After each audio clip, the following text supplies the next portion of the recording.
Ujenzi kwa kiwango cha lami wa barabara ya Kibena Lupembe hadi Madeke yenye urefu wa kilomita 126.18 umegawanywa katika sehemu kuu tatu za utekelezaji zinazohusisha Kibena Kidegembe kilomita na Mfiriga Madeke kilomita 42.02.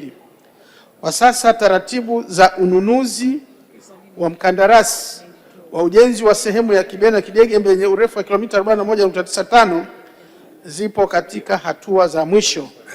Aidha, kwa sehemu zilizobaki za Kidegembe Mfiriga kilomita 40 na Mfiriga Madeke kilomita 42.02, utekelezaji wake utategemea upatikanaji wa fedha. Asante Mheshimiwa Mwenyekiti.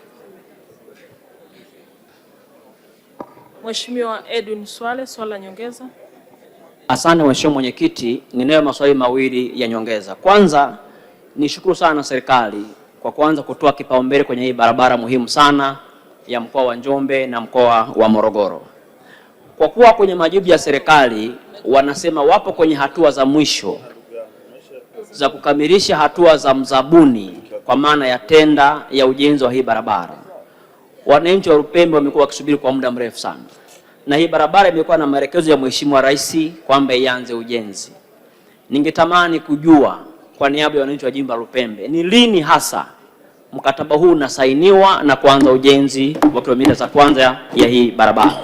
Swali la pili, kwenye hii barabara ya Kibena Lupembe mpaka Madeke yako maeneo ambako wananchi walipisha kwa ajili ya huu mradi. Sehemu kama za Nyombo, Kidegembe, Matembwe, Wanginyi, Lupembe, Mfiriga mpaka Madeke wameacha maeneo kwa ajili ya huu mradi, lakini hawajalipwa fidia na tathmini ilishafanyika. Wananchi hawa wanapewa fidia yao lini ili mradi uanze ujenzi wa hii lami ya wananchi? Majibu Mheshimiwa Naibu Waziri.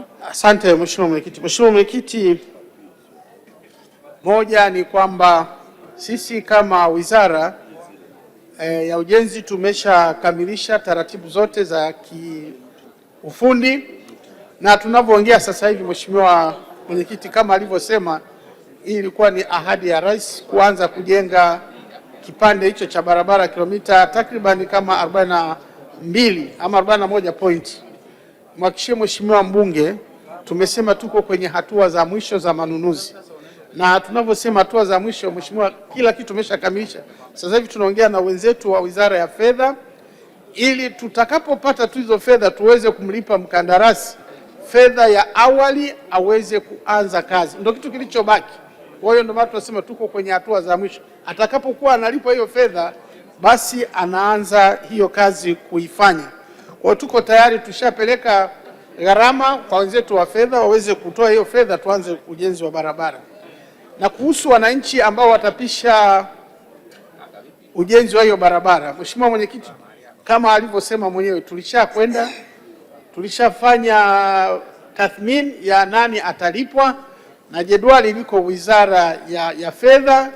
Tuhakikishie hatutaanza kujenga barabara kabla ya wananchi hao ambao wamepisha barabara hatujawalipa. Kwa hiyo vitu vyote vitakwenda pamoja. Wakati tunaanza barabara tutahakikisha kwanza wale waliopisha barabara wanalipwa fidia, alafu ndo tunaanza ujenzi wa hiyo barabara. Asante Mheshimiwa Mwenyekiti.